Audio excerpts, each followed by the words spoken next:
Welcome back to my channel. এসে গেছি আজকে একটা নতুন রেসিপি নিয়ে।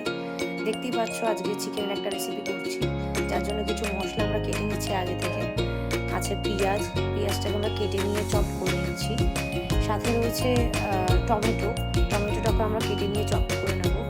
এরপর আমরা দেবো কড়াইয়ে তেল দেওয়ার পর তেলটা একটু গরম হয়ে যাওয়ার পর যে মশলাগুলো আমরা চপ করেছি সেগুলোকে ভেজে নেবো এক এক করে। সাথে টমেটোটাকে ভেজে নেওয়ার পর তন্দুরি মশলা অ্যাড করে নিয়ে সাথে কিছু আমাদের হিডেন স্পাইসেস আছে সেগুলো দিয়ে মিট মশলা, চিকেন মশলা দিয়ে আমরা ভালো করে কষিয়ে নেব। যখন তেল ছেড়ে আসবে আমরা হালকা আঁচে রেখে দিয়ে আরেকটুখানি ভেজে নেব যাতে মশলাটা। অ্যান্ড সাথে দেবো ফ্রেশ টু হোমের চিকেন।